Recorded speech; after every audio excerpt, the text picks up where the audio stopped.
Welcome to another edition of Agency Scaling Secrets. I'm Solomon Timothy. Today's question that we're going to unpack is should I or should I not hire a commission-only sales rep for my organization? Let's get started. In my entire career of running an agency, entire career of being a consultant and having salespeople work around the clock, we've done it very differently than some of the new things that I hear. Modern day, in a world of gig economy, a salesperson being only commission-based is becoming more and more popular. In many instances, like a real estate agent, an insurance agent, many industries only have commission-based salespeople. So why can't we take that sort of concept and put it into a digital marketing environment? So I'm going to hopefully unpack this very simply. Let's say on the left-hand side are full-time W-2 sales rep. W-2 is just how we pay people in America. If you're not from America, we have so many partners all over the world. That might be different. It's somebody who actually is a full-time employee where you pay taxes. They have taxes taken out of their paycheck and so on. We call it W-2. Over here, let's call it 1099, but that's the same as independent contractor, or just call this commission-only sales rep. All right, so let's unpack this. So on the left-hand side, you have a salary, right? You have a salary to pay somebody. Over here, you actually don't pay anything, right? If they don't produce, it doesn't cost you anything. That sounds like really good. Over here, you got benefits. You got to cover benefits. You got insurance, 401k, and things like that. So over here, you don't have anything either. So then finally, you got to pay commissions when they close a deal, right? You have salary, overhead, lots of other things, but commission, this person gets a commission for doing the sales. This might look really exciting and say, hey, I could totally save a ton of money, no overhead. I don't even have to worry about real estate.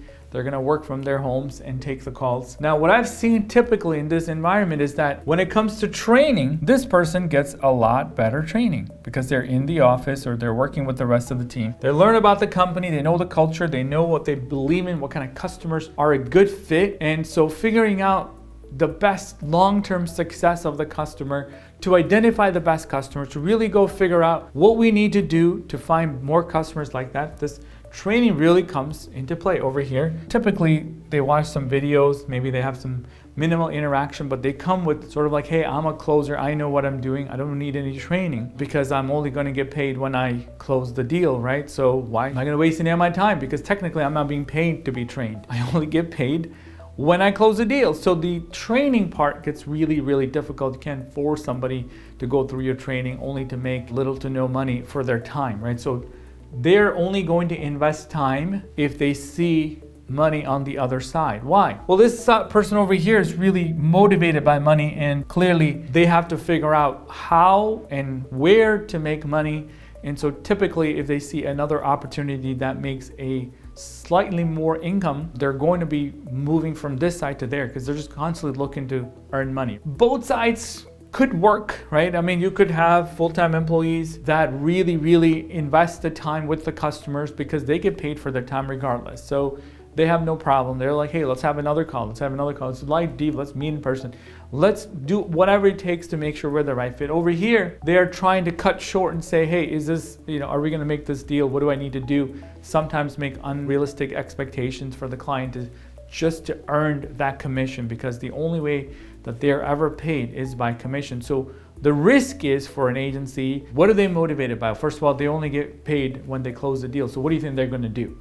They're going to say whatever it takes to close the deal, even if it's not a good customer, even if their goals can never be met, even if they're not the right fit, they're going to say, yep, this is what we do. And of course, you're going to get $1 million in sales if you put $500 in ad spend. Of course, that's all of our customers. The stuff that they would say would literally, depending on the situation, is probably not going to be an ideal situation for any customer, right? So unfortunately, what I've seen is sometimes the commitments are made and no matter how good you are as an agency, you really can't fulfill what the customers want because what they want is really nothing that any other agency would be able to fulfill. So you get into situations because, again, you go back to the root of the problem. And the problem is we're trying to save money on overhead and maybe benefits, and you remove training and you really don't have any control of when they work because as a contractor, you can't really tell them when they work. They're on their own doing their thing and they're sort of doing you a favor, right? So unfortunately, I've seen more negative things in digital marketing. Of course, there are industries where a profession of real estate, whether commercial or residential only operates with commission only because these people actually go into real estate and say, this is what I want to do with my career. I want to help people find a home. I want to help investors find the best commercial property. The whole industry operates in a different model. Or in insurance, they're typically paid only when a sale is made. But when you take that concept and put it into professional services where you're not necessarily giving them a base, you're not giving them any sort of even leads sometimes, you're not giving them a draw against commission, and they're sort of hunting.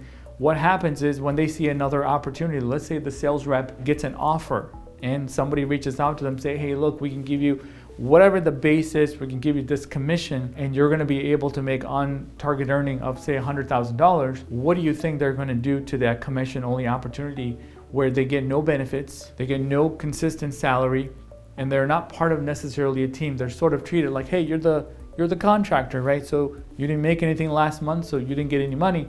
They typically move. Now I want you to put yourself in the shoes of that person. If you had gotten another opportunity where you made potentially much more consistent income, and most importantly, you're gonna get insurance and 401k, retirement, things like that, would you move or would you continually do this commission only gig, right? If you're somebody who's driven by growth and opportunity, both professionally and personally, you're probably gonna move. Now, if you're somebody who's already have multiple sources of income and you're not looking to work for somebody and you're okay with making money only when a sale is made because you have other sources of income, you might be okay, right? So it really depends on that individual. For me, I look for long-term growth. I look for long-term partnership. I look for people that are going to be buying in to the company's vision and mission, roll up their sleeves and work hard to make something happen. And I've never been able to find somebody on commission only basis because they literally have no skin in the game. And I'm not saying that I have ever tried. I'm saying it is not possible to find somebody who believes in the company, to do everything under their power to make the company successful, then work with a customer one by one, invest their time and really help them find the right solution, really help them identify their problem, spend the time, work with them, come up with a solution, a strategy, and then propose that to them, go through any negotiations if maybe, finding out if we're the right fit, and winning that business takes enormous amount of effort. It could take 3 months, maybe 6, if you really wanted to go find a big opportunity. And in a commission-only environment, it's almost too big of a task.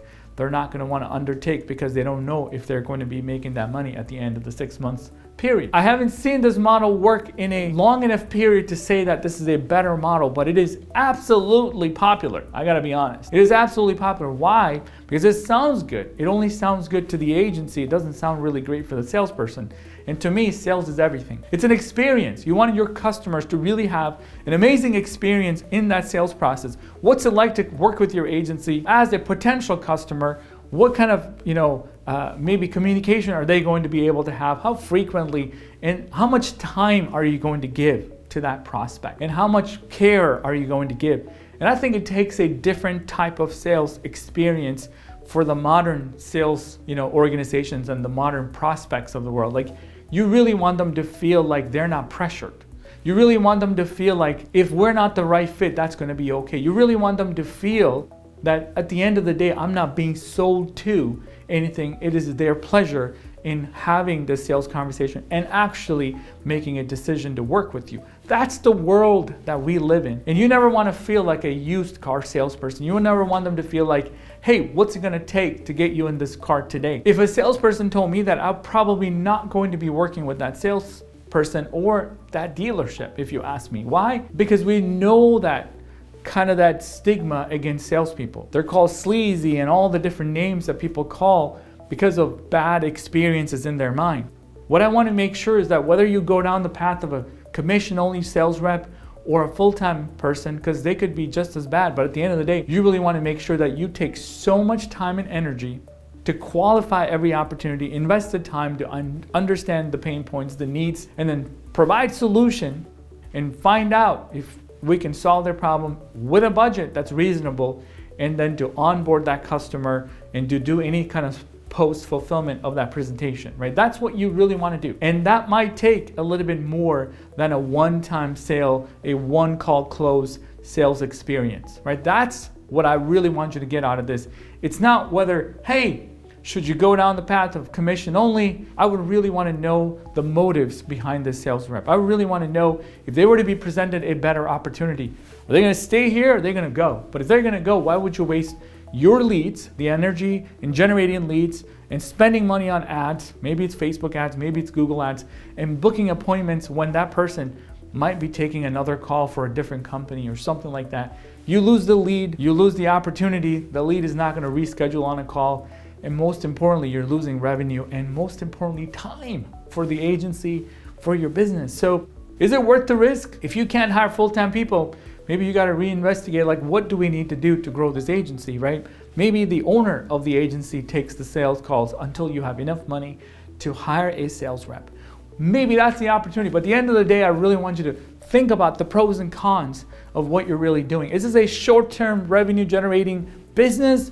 Or do you really see this as something long-term? Is this commission only a temporary thing until you have enough revenue to turn that person into a full-time person for the company? Maybe it might make sense, but if your business model is churn and burn through sales rep after sales rep, let me tell you, if a customer wants to have a second phone call and you have a different sales rep, the whole entire experience is absolutely different. It's like walking into Walmart. You never really know who you're gonna get, and you may get nobody. So you don't wanna be that agency, you really wanna be a concierge.